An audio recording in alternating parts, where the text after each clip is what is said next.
ریاضی چھٹی جماعت سبق نمبر 3 صحیح عدد۔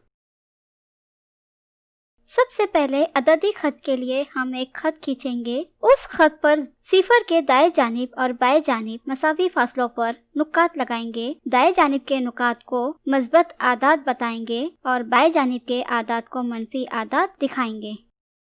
صحیح اعداد کی جمع۔ اس سے پہلے ہم نے مثبت اعداد کی جمع سیکھے تھے۔ آج ہم منفی اعداد کی جمع کس طرح کی جاتی ہے وہ دیکھیں گے۔ کسی بھی عدد میں منفی عدد ملانا یعنی عددی خط پر اس عدد سے بائیں جانب اتنی اکائی آگے جانا یا اتنی ہی اکائی پیچھے جانا یعنی تفریق کرنا۔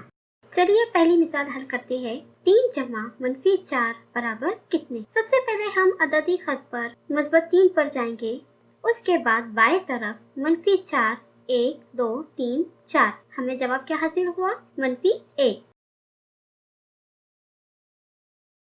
دوسری مثال ہے 5 جمع نفی 3 برابر کتنے؟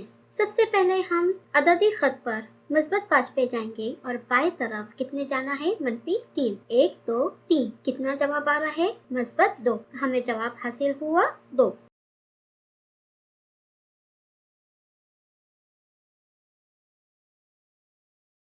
اگلی مثال ہے منفی 2 جمع منفی 4۔ یہاں پر دونوں اعداد کی علامت جو ہے وہ منفی ہے۔ سب سے پہلے ہم عددی خط پر منفی 2 پر جائیں گے۔ منفی 2 کے بعد ہے منفی 4۔ 1 2 3 4۔ کیا جواب حاصل ہوا؟ منفی 6۔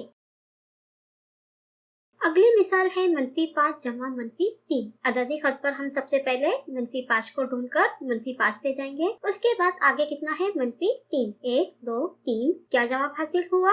منفی 8۔ یہاں پر آپ ایک بات غور کیجئے، یہاں پر دونوں اعداد منفی ہے تو ان کا جواب بھی منفی آیا ہے۔ اگلی مثال ہے منفی 3 جمع منفی 3۔ عددی خط پر ہم سب سے پہلے منفی 3 پر جائیں گے اور آگے بھی ہم کو منفی 3 قدم ہی چلنا ہے۔ 1 2 3۔ منفی 3 جمع منفی 3 برابر کتنے ہوئے؟ منفی 6۔ دو اعداد منفی ہے اور ان کا جواب بھی منفی میں آیا ہے۔ اب ہم عبارتی سوالات عددی خط کی مدد سے حل کریں گے۔ پہلی مثال ہے احمد کی امی نے احمد کو سودا لانے کے لیے منفی 8 روپے دیے اور باجی نے منفی 2 روپے دیے۔ بتائیے احمد کے پاس کتنے روپے ہو گئے؟ سب سے پہلے ہم عددی خط پر ہمارے پاس کتنے اعداد ہے؟ 2 اعداد ہیں، منفی 8 اور منفی 2۔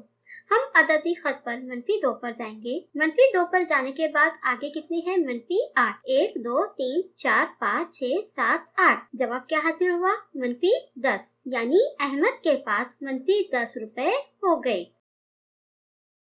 اکرم کے پاس 5 روپے ہے، اس میں سے منفی 3 کی پینسل خریدنے کے لیے خرچ کیے تو اکرم کے پاس کتنے روپے رہ گئے؟ ہمارے پاس یہاں پر 2 عدد ہیں، ایک مثبت 5 ہے اور ایک منفی 3 ہے۔ ہم عددی خط پر سب سے پہلے مثبت 5 پر جائیں گے۔ اس کے آگے کتنے ہیں؟ منفی 3۔ 1 2 3۔ کیا جواب حاصل ہوا؟ مثبت 2۔ تو اکرم کے پاس کتنے روپے رہ گئے؟ 2 روپے رہ گئے۔